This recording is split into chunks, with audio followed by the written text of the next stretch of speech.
UPSC का जो syllabus है वो आपको कोई प्रैक्टिकल एम्प्लॉयमेंट शायद ना दे पाए। यूपीएससी के सिलेबस में महारथी बनने के बाद प्रैक्टिकल एम्प्लॉयमेंट एक ही होता है, यूपीएससी का टीचर बनना या गाइड बनना। रेस्पेक्टेबल जॉब है, but still I would like to be a civil servant who is intelligent enough to create an ecosystem around himself, a system around himself so that मैंने तो भगवान से भीख भी मांगी कि भाई मेरे को सेलेक्ट कर ले। मोटिवेशन पे रिलाय मत हो, ये तो करना ही है, तो किस्मत है हमारी। भाई यूपीएससी एस्पिरेंट है, हमारी किस्मत है, ये सोच के मैं करता था। अब इसमें चाहे मुझे बुरा लग रहा हो अच्छा लग रहा हो, मेरे साथ जितने भी लोग और सेलेक्ट हुए हैं, मैं अभी कुछ पार्टीज़ में उनसे मिला, उन सब में एक चीज़ कॉमन है कि वो किसी गाड़ी का किसी बंगले का इंतज़ार 99% लोग उनमें से नहीं कर रहे। वो रिलैक्स्ड, कुछ लोग जो आपके साथ दौड़ रहे हैं क्योंकि उनका काम है, कुछ गाड़ियाँ जो आपकी हैं भी नहीं, और कुछ भौकाल जो टेम्प्रेरी है। तो ये तीनों चीज़ें जो है वो ऐसे पिलर्स हैं जो तो हिलने ही वाले हैं समय के साथ। तो इसको देख के एक्साइटेड क्या होना। लेकिन हाँ, ये ज़रूर पता है कि अगर नहीं करता, यूपीएससी नहीं हो पाता मुझसे, तो मैं ख़त्म नहीं होता। मेरे में आग है। इसकी हेडलाइन मत बना देना नहीं या तो डीएम का बंगला या फिर सुपरमार्केट ऐसा मत करो। मेरे को इंस्टाग्राम पे बहुत मैसेजेस आ रहे हैं कि अब प्रीलिम्स आने वाला है सर, क्या करें। तो सबसे पहले तो आप इंस्टाग्राम डिलीट करिए पहले तो यही करिए। आप लाइफ में जिस भी स्टेज में हैं, आप उसके साथ इनजस्टिस करके यूपीएससी के साथ जस्टिस करने की नहीं सोच सकते। आपको यूपीएससी के साथ जस्टिस करनी है, वेल एंड गुड। आपने बहुत पहले से सोच लिया, वेल एंड गुड। बट जिस वहीं गिर रहा हूँ जाके, तो सही है भाई, तो वहीं जाके फोटो खिंचवा सर कॉलर पे लगा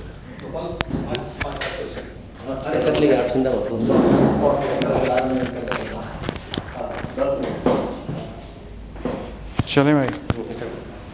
नमस्कार दोस्तों, उम्मीद करते हैं आप सब लोग बढ़िया होंगे और आप सबकी यूपीएससी की प्रिपरेशन बहुत ही शानदार चल रही है।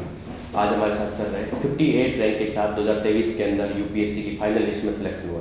सर बहुत बहुत आपका स्वागत है स्टूडेंट्स थैंक यू। अपने बारे में बताइए सर, क्या कितने अटेम्प्ट्स दिए आपने टोटली, कैसे तैयारी की? सर ये मेरा 3rd अटैम्प्ट था और मेरे बारे में ये है कि मैं मुरादाबाद नाम के शहर में पैदा हुआ था जी। ये उत्तर प्रदेश के पश्चिमी भाग में आता है जी। और 2013 में मेरी स्कूलिंग पूरी हो गई थी। उसके बाद से मैं इंजीनियरिंग करने चला गया था एक कॉलेज में जिसका नाम है JP institute of information technology. जी सर। सेक्टर 62 जो है नोएडा का, उसी में है ये। 2017 तक वो पूरा हो गया था और तब भी मेरा ऐसा कोई प्लान नहीं था यूपीएससी करने का। उसके बाद 2 साल लगभग मैंने एक कॉर्पोरेट कंपनी में काम किया था जिसका नाम है ज़ाइकस इन्फोटेक प्राइवेट लिमिटेड। मैं बेसिकली उसका सॉफ्टवेयर बेचता था नॉर्थ अमेरिकन टेरिटरी में। तो वो 2 साल काम करने के बाद मैंने यूपीएससी की तैयारी शुरू करी और अक्टूबर 2019 में मैंने जॉब क्विट करी थी। लगभग तैयारी शुरू करी थी, क्विट तो अप्रैल में कर दिया था और फिर अब ये अप्रैल 2024 में रिजल्ट आ गया। और सर तो सर 3 अटेम्प्ट्स दिए, 3 अटेम्प्ट में कहाँ गए आप? फाइनल सिलेक्शन तीसरे अटेम्प्ट में मिल गया। 2 अटेम्प्ट्स के बारे में जी भाई पहले अटेम्प्ट में प्री क्लियर किया था। अच्छा। मेंस लिखा था और 29 मार्क्स से कट ऑफ में रह गया था। जी। दूसरे अटेम्प्ट में प्री फेल कर गया था। तो जब प्री फेल हुआ था तब पता नहीं था कितने मार्क्स से, क्योंकि वो लास्ट में पता चलता है। जी। तब पता चला था 0.6 मार्क्स से फेल किया था, लेकिन मैं मेंस रेडी था। ये जो रिजल्ट इस साल आया है ईश्वरी कृपा से पिछले साल भी आ सकता था। I was ready for mains, पर प्री फेल कर गया था। फिर आया ये 3rd अटेम्प्ट, इसमें प्री निकल गया, मेंस निकल गया, इंटरव्यू हो गया तो सेलेक्ट हो। सर हम लोगों ने बहुत सारे टॉपर्स के साथ बातचीत की है, बहुत सारे स्ट्रेटजी वीडियो बनाए, लेकिन यूपीएससी में मेंटल हेल्थ को लेकर बहुत सारी इश्यू स्टूडेंट्स के साथ लगते हैं। आपने जॉब भी किया है, 3 अटेम्प्ट्स दिए, एक बार प्रीलिम्स हुआ, दूसरे में नहीं हुआ, तीसरे में सिलेक्शन हुआ, सारी चीज़ें आपने इस प्रिपरेशन में देखी है। तो मेंटल हेल्थ के लिए क्या ऐसे मतलब कुछ ऐसी एक्टिविटीज़ है जो अपने को स्ट्रॉन्ग रखती है और फाइनल सिलेक्शन तक पहुँच जाती है? ऐसा है कि थोड़ा अगर किसी को भगवान पे थोड़ा भरोसा है, वैसे आप आस्तिक हो सकते हैं, आप नास्तिक भी हो सकते हैं, आपकी चॉइस है। अगर आप नास्तिक हैं तो आप सेल्फ हेल्प बुक्स पढ़ सकते हो, क्योंकि काफ़ी सारी सेल्फ हेल्प बुक्स हैं जो माइंड को कंट्रोल करने के बारे में बताती हैं। पर अगर आप आस्तिक हो तो रास्ता बहुत सिंपल है, भगवान कर रहे हैं सब, थोड़ा उन पर भी छोड़ो, थोड़ा उन पर भी विश्वास रखो, अपने साथ ऑनेस्ट रहो। मैंने तो भगवान से भीख भी मांगी कि भाई मेरे को सेलेक्ट कर देना। तो उससे मेरी बहुत हद तक जो टेंशन थी वो दूर हो जाती थी, क्योंकि मैं ये सोचता था कि एक्सटर्नल लोकस ऑफ कंट्रोल है, जो मैं आज भी मानता हूँ कि इस एग्ज़ाम में कई चीज़ें, 2-3 चीज़ें भी अगर ऊपर नीचे हो जाती तो आज मैं यहाँ बैठ के आपसे बात करने लायक तो नहीं रहता। तो थोड़ा ऊपर वाले पे छोड़ना पड़ता है। अगर अपनी प्रिपरेशन में सच्चाई होगी तो वो रिवॉर्ड कर देंगे। थोड़ा मेरे अप्रोच है। इसके बारे में आप बता सकते हैं? जो भागवत गीता नंबर 1 बुक है, ठीक है। तो उसमें जैसे पहला ही जो पन्ना है उसमें ये बताया जाता है कि हमारे जो सेंसेस हैं वो हमारे गुलाम होने चाहिए आइडियली। हम अपने सेंसेस के नीचे नहीं, हमारे सेंसेस हमारे नीचे होने चाहिए। तो वो एक छोटी सी बात है, बाकी भागवत गीता को आप और एक्सप्लोर कर सकते हैं, वो अपने आप में पर्याप्त है, उसी में उसके अलावा टाइम नहीं बचेगा आपको कुछ और पढ़ने का। दूसरी चीज़ ये है, थोड़ा मेडिटेशन करिए। अगर आप बहुत ज़्यादा स्ट्रिक्टली किसी कोर्स को ज्वाइन नहीं कर सकते मेडिटेशन का, तो ब्रीदिंग करिए बैठ के, थोड़ा कोशिश करिए नेचर के करीब जाके रहिए। दिन में आधा घंटा ही सही, लेकिन आप थोड़ा पेड़ पौधों के बीच घूमिए। वहाँ पे माइक्रो क्लाइमेट बना हुआ होता है किसी पार्क में, तो वो आपको अच्छी ऑक्सीजन वगैरह देगा, आप खुश रहेंगे। और थोड़ा इस प्रोसेस से ऊपर का भी थोड़ा सोचिए कि अगर इसमें नहीं होता है तो भी आप कुछ कर सकते हैं ज़िंदगी में। आपने इतना बड़ा ख्वाब देखा है यूपीएससी क्लियर करने का, तो ऐसा क्यों होता है कि हम एक ख्वाब तो बहुत बड़ा देख लेते हैं और उसके अलावा अगर उस आपको ख्वाब देखने को कहा जाए कि अगर ये नहीं हुआ तो क्या, तो बाकी ख्वाब हमें इतने छोटे दिखते हैं कि कोई नौकरी नहीं लग पाएगी, बिल्कुल ख़राब हो जाएगा सब कुछ। अगर इतना बड़ा ख्वाब देखा है तो इसका आधा तो हम देख ही सकते हैं इधर उधर, उससे टेंशन दूर हो जाएगी कि अगर नहीं हुआ तो मैं कुछ नहीं कोशिश करके कहीं नौकरी ले लूँगा, उसमें प्रोग्रेस करूँगा, MBA करूँगा। तो ऐसे ख्वाब भी देखे जा सकते हैं, उससे टेंशन कम हो जाती है। सर, स्टूडेंट्स व्यू की टीम हमेशा टॉपर्स के साथ खुल के बात करने की कोशिश करती है। चाहे आपने सिलेक्शन लिया तो सारी चीज़ें जो भी एस्पिरेंट देख रहा है वो सारी चीज़ें आपने मतलब झेली है, परिस्थिति से गुजर के आए हैं। कई स्टूडेंट बोलते हैं कि सर डिस्ट्रैक्शन बहुत है लाइफ में, सोशल मीडिया से लेकर बहुत सारा डिस्ट्रैक्शन, उससे किस प्रकार छुटकारा पाए? क्या ऐसी कुछ मतलब ऐसे कुछ है जो जिससे मतलब अपनी पढ़ाई में मन लगा सके? सर मैंने डिलीट कर दिया था, इंस्टाग्राम पे नहीं था। फेसबुक पे क्या है कि मेरे बहुत सारे फ़ोटोज़ थे मेरे पुराने दोस्तों के, मेरी पुरानी लाइफ के। मैं नहीं चाहता था कि वो फ़ोटोज़ कहीं जाएं, तो मैंने क्या करा, मैंने फ़ोटोज़ नहीं हटाए, मैंने दोस्तों को हटा दिया। तो मेरी फ्रेंड लिस्ट 0 थी फेसबुक पर, तो उससे मेरी सारी मेमोरीज भी स्टोर्ड रह गई और मुझे डिस्ट्रैक्शन भी नहीं था। दूसरा, इंस्टाग्राम से मैं पूरा हट गया था, क्योंकि इंस्टाग्राम तो डिज़ाइंड ही इस तरह से है कि वो लोगों की लाइफ की एक इन्फ्लेटेड रियलिटी को प्रेजेंट करता है। तो वो मुझे पता था ना उनकी रियल है, लेकिन मुझे देख के फालतू में टेंशन हो रही है कि यार ये तो बहुत ही कुछ बढ़िया कर रहा है लाइफ में, वो हटा दिया। व्हाट्सएप का ऐसा है, मेरा अपना कोई नंबर ही नहीं था, मम्मी पापा का नंबर था। तो जो इमीडिएट टीचर्स थे जिनसे बात करना ज़रूरी था, वो मम्मी पापा के फ़ोन से ही कनेक्ट करते थे, मेरा अपना कोई नंबर नहीं था। जब मुझे अपने दोस्तों से बात करने की क्रेविंग बहुत ज़्यादा होती थी, तो मैं उन्हें अपने मम्मी पापा के नंबर से ही कॉल कर लेता था। 2-3 दोस्त थे, जिनमें से एक अभी इस रूम में बैठा है, बस ऐसे ही चलता था। तो सर कभी डिमोटिवेशन आया आपको? सर ये थोड़ा सा बड़ी बात लगेगी, डिमोटिवेशन डेफिनेटली आता है, स्ट्रेस भी आता है, लेकिन ये एग्ज़ाम अल्टीमेटली निकलता बिना मोटिवेशन पे रिलाई करे है। तो मोटिवेशन एक बड़ा ही खतरनाक इमोशन मैं मानता हूँ। इसके बाद डिमोटिवेशन आना तय है। मोटिवेशन कभी डिमोटिवेशन के बिना आएगा ही नहीं, इट कम इन पेयर्स। तो बेहतर है कि आप दिमाग से ज़्यादा सोचो मत, अपना जो आपका काम है कि आज उठ के न्यूज़पेपर पढ़ना है, आज उठ के नोट्स बनाने, आज उठ के टेस्ट करना है, इसके लिए मोटिवेशन पर रिलाई मत हो। ये तो करना ही है, तो किस्मत है हमारी, भाई यूपीएससी एस्पिरेंट है, हमारी किस्मत है, ये सोच के मैं करता था। अब इसमें चाहे मुझे बुरा लग रहा हो, अच्छा लग रहा हो, ऐसे ही चलता था सर। लेकिन सर आजकल के युवा पीढ़ी को जिस प्रकार हम लोग देख रहे हैं, सब लोग अपने एक कलेक्टर की एंट्री को देखते हैं, भोकाल यूपीएससी में, लेकिन इस प्रकार के लोग भी यूपीएससी को लेकर मतलब अपनी आना चाहते हैं इस प्रिपरेशन में। ऐसे लोगों को आप क्या बोलोगे?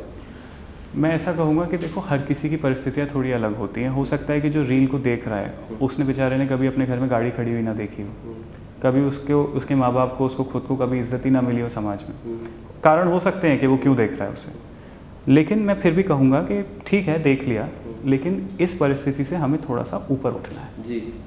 हमें थोड़ा सा इस एग्ज़ाम, क्योंकि मेरे साथ जितने भी लोग और सेलेक्ट हुए हैं, मैं अभी कुछ पार्टीज़ में उनसे मिला, उन सब में एक चीज़ कॉमन है कि वो किसी गाड़ी का, किसी बंगले का इंतज़ार 99% लोग उनमें से नहीं कर रहे, वो रिलैक्स्ड है, जब आएगा आएगा। ठीक है, एक दोस्त मेरा भी बना है सौरभ शर्मा, और भी बहुत लोग हैं, वो AIR 23 या 26 है शायद, वो सब ऐसे ही हैं कि हाँ ठीक है आएगा आएगा, अपने को काम करना है, एक अच्छा करियर है, स्टेबल करियर है, इसकी रेस्पेक्ट करते हैं हम, हमारी एक जॉब प्रेडिक्टेबिलिटी है, इसकी हम रेस्पेक्ट करते हैं, धन्यवाद भी देते हैं सबको कि जिन्होंने भी इसमें योगदान दिया, लेकिन अल्टीमेटली एक जॉब हमें करनी है। कॉर्पोरेट भी जाते हैं आप, MBA भी, अगर आप UPSC निकाल सकते हैं तो आप MBA भी कर सकते हैं। तो MBA करके आपकी ये ज़िंदगी तो बनी सकती है कि आप एक घर ले लोगे, एक इनोवा गाड़ी ले लोगे, आपके पास भी सर्वेंट या फिर कोई हेल्प आ सकती है, आप और प्रोफेशनल्स को अपने घर में एम्प्लॉय कर सकते हो। तो जो फैसिलिटीज़ एक IAS को मिलती हैं, वो एक MBA ग्रेजुएट भी इवेंचुअली रख सकता है। तो इस मानसिकता से आपको रील्स बहुत ज़्यादा अट्रैक्ट नहीं करेंगे, क्योंकि उसमें होता क्या है, कुछ लोग जो आपके साथ दौड़ रहे हैं क्योंकि उनका काम है, कुछ गाड़ियाँ जो आपकी हैं भी नहीं, और कुछ भौकाल जो टेम्परेरी है। तो ये तीनों चीज़ें जो है वो ऐसे पिलर्स हैं जो तो हिलने ही वाले हैं समय के साथ। तो इसको देख के एक्साइटेड क्या होना। अभी जो स्टॉक पे आपका इंटरव्यू था सर, वो रेंज रोवर और बोलेरो की बात भी चल रही थी उसमें, सर क्या बिजनेसमैन आप अच्छा मतलब ऐसी पोजीशन पे जा सकते थे जैसे मुकेश अंबानी, वे उस पोजीशन पे भी जा सकते थे और यूपीएससी में सेलेक्ट हो गए, क्या देखते हो? यार देख, मैंने बोला था कि मैं अपनी रेंज रोवर चला सकता हूँ, ठीक है। उसके लिए मुकेश अंबानी बनने की तो ज़रूरत नहीं है, ठीक है। 1-8 करोड़ में आ जाती है, ठीक है। तो उनका तो 0.1% बन के भी हो जाता है वो। तो मुकेश अंबानी का तो नहीं पता भाई, लेकिन हाँ ये ज़रूर पता है कि अगर नहीं करता, यूपीएससी नहीं हो पाता मुझसे, तो मैं ख़त्म नहीं होता जी, मेरे में आग रहती। आप जैसे काम कर रहे हो, ये भी आपका भी बिजनेस है ना सर, बिल्कुल। मैं भी कुछ करता, आपके ही जैसी स्पिरिट मुझ में भी होती, जी, कुछ करता सर। हो सकता है लोन लेके सुपरमार्केट खोलता, कुछ और करता मैं। अब इसकी हेडलाइन मत बना देना नहीं या तो डीएम का बंगला या फिर सुपरमार्केट ऐसा मत कर, लेकिन सर, कुछ कर लेता। तो आपने एथिक्स और ऐसे के लिए कहाँ से गाइडेंस लिया, आपने मेंटरशिप कहाँ से ली? एथिक्स जो था वो मेरे जो फाउंडेशनल टीचर हैं उसके, जिन्होंने मेरे को एथिक्स को समझाया है, वो पीयूष कुमार सर हैं।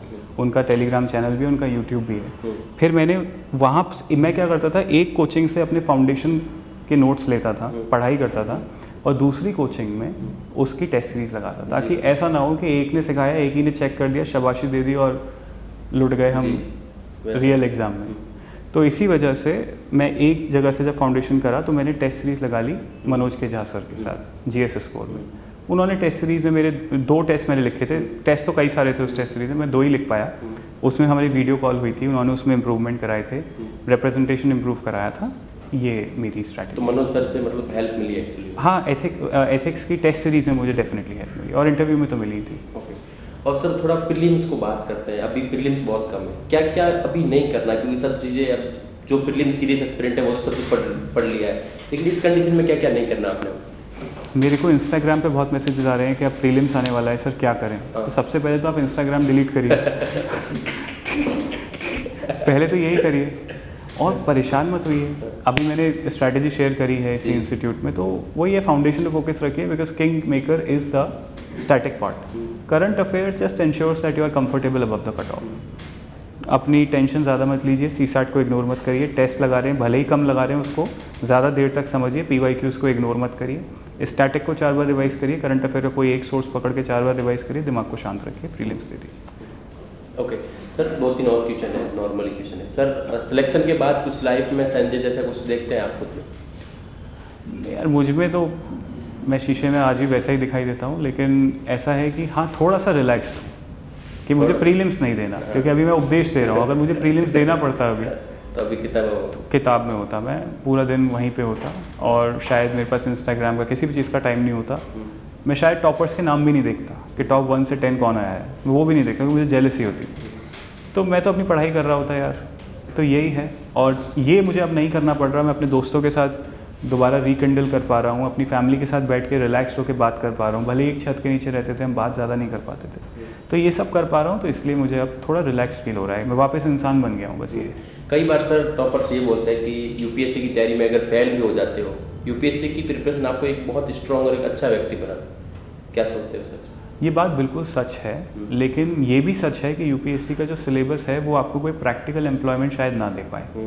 यूपीएससी के सिलेबस में महारथी बनने के बाद प्रैक्टिकल एम्प्लॉयमेंट एक ही होता है, यूपीएससी का टीचर बनना या गाइड बनना। रेस्पेक्टेबल जॉब है, लेकिन ये भी हर किसी के बस की नहीं है। टॉप ऑफ द टॉप जो है वो टीचर बनते हैं, है ना, जो बिल्कुल बस मार्जिन से रह गए या फिर बस किस्मत साथ नहीं दी, वो सेलेक्टेड कैंडिडेट्स के बराबर ही होते हैं। लेकिन बाकी जो जनता है, जो किसी कारणवश सोसाइटी के प्रेशरवश इस एग्ज़ाम को तैयार करती है और सिर्फ ले दे के थोड़ी बहुत इसी एग्ज़ाम के प्रोसेस की रह जाती है, उसको थोड़ा प्रैक्टिकल एम्प्लॉयमेंट के स्किल्स भी लाने चाहिए। आप 4-5 साल तैयारी तो कर ही रहे हो, अगर आप अच्छे इंजीनियर नहीं हो और आपको लग रहा है कि यार नहीं मुझे कुछ बैकअप चाहिए, तो आप ओपन यूनिवर्सिटी से कहीं से लॉ पढ़ लो, अगर आपको लग रहा है तो। क्योंकि मैंने कई लोगों को जानता हूँ जिन्होंने पैरेलली ये कर लिया और अब वो लॉयर्स ही हैं और ठीक ठाक कमा भी रहे हैं। अगर उन्होंने वो ऑप्शन भी ना लिया होता तो I think you have to ask yourself कि भाई मुझे अल्टीमेटली किस चीज़ की ज़रूरत पड़ेगी और ऑनेस्ट रहिए उस चीज़ के साथ। सर आपने बोला कि यूपीएससी का सिलेबस बहुत बड़ा है और हर एस्पिरेंट यही पूछता है कि सिलेबस बहुत बड़ा है और रिवीजन बार बार करना पड़ता है, और वही चीज़ें सुबह उठ के वही नोट्स वही न्यूज़पेपर, मतलब कुछ क्रिएटिविटी नहीं आती, मज़ा नहीं आता। मतलब ऐसा कुछ बताओ रिवीजन में थोड़ा कुछ मतलब अलग करने में, वापस पढ़ने में थोड़ा और जोश है। नहीं, इसमें ये पहले तो इस बात को एक्सेप्ट करना पड़ेगा कि बोरिंग है, ठीक है। आपने स्पेक्ट्रम 3 बार पढ़ ली, 4 बार पढ़ ली तो बोरिंग है, पर करना है। मतलब दवाई का टेस्ट अच्छा लगता है? नहीं लगता। रिवीजन भी अच्छा नहीं लगता, वैसा ही है।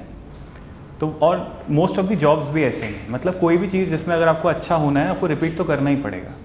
You have to do it 1000 times, मतलब ऐसा नहीं करना 1000 बार रिवाइज करना है, एक सेइंग बोल रहा हूँ कि 1000 बार करना है, लेकिन आपको रिवीजन तो करने ही पड़ेंगे। बोरिंग है, बुरा है, लेकिन आपको फिर भी करना है, इसी माइंडसेट से करना पड़ेगा। अगर हम डिपेंड करेंगे कभी अच्छा लगेगा तब करेंगे, नहीं हो पाएगा। सर लास्ट क्वेश्चन की ओर चलते हैं। अभी जो 12th में है, जो सोच रहे हैं कि मुझे यूपीएससी करना है, मतलब तो क्या 12th के किस समय, मतलब सही समय कौन सा है जो यूपीएससी के लिए करें? 12 ग्रेजुएशन के बाद में 12th से करें, किस? देखिए, मैंने अभी सेलेक्टेड कैंडिडेट्स में हर तरह के कैंडिडेट्स को देख लिया है जो 12th से ही सोचे हुए थे या जैसे भी, लेकिन एक बात कॉमन है, भले ही वो 12th से सोचे हुए थे पर वो आईआईटी दिल्ली भी गए, आईआईटी बॉम्बे भी गए। तो आप लाइफ में जिस भी स्टेज में हैं, आप उसके साथ इनजस्टिस करके यूपीएससी के साथ जस्टिस करने की नहीं सोच सकते जी। आपको यूपीएससी के साथ जस्टिस करनी है, वेल एंड गुड, आपने बहुत पहले से सोच लिया, वेल एंड गुड, पर जिस स्टेज पे आप हो, आप 12th में हो, आपको 12th में परसेंटेज भी तो अच्छी लानी है, वो उसके साथ तो न्याय कर लो। आपको कॉलेज तो लेना ही पड़ेगा, ग्रेजुएट तो होना है, अच्छा कॉलेज लेने का प्रयास तो मारो, उसमें तो 100% दो। तो आपको अपनी करंट स्टेज के साथ जस्टिस करे बिना यूपीएससी के बारे में मत सोचो। It's very important to enjoy your college life, उसमें दोस्ती होती है, यारी होती है, आपकी मेमोरीज बनती हैं। It is very important to have a good personality. और यूपीएससी के नैरो माइंडसेट से भी अगर सोचना है तो पर्सनैलिटी टेस्ट में पर्सनैलिटी टेस्ट होगी ना जी, होगी। तो पर्सनैलिटी बना तो लो पहले, 12th के बाद कॉलेज जी तो लो, there is enough time. Okay sir, thank you so much sir, अच्छा लगा आपसे बात करके। थैंक यू सर, ये वीडियो देख के बहुत सारे स्टूडेंट्स मोटिवेट होते हैं, उनको थैंक यू सर, फील अच्छा होता है। Thank you sir.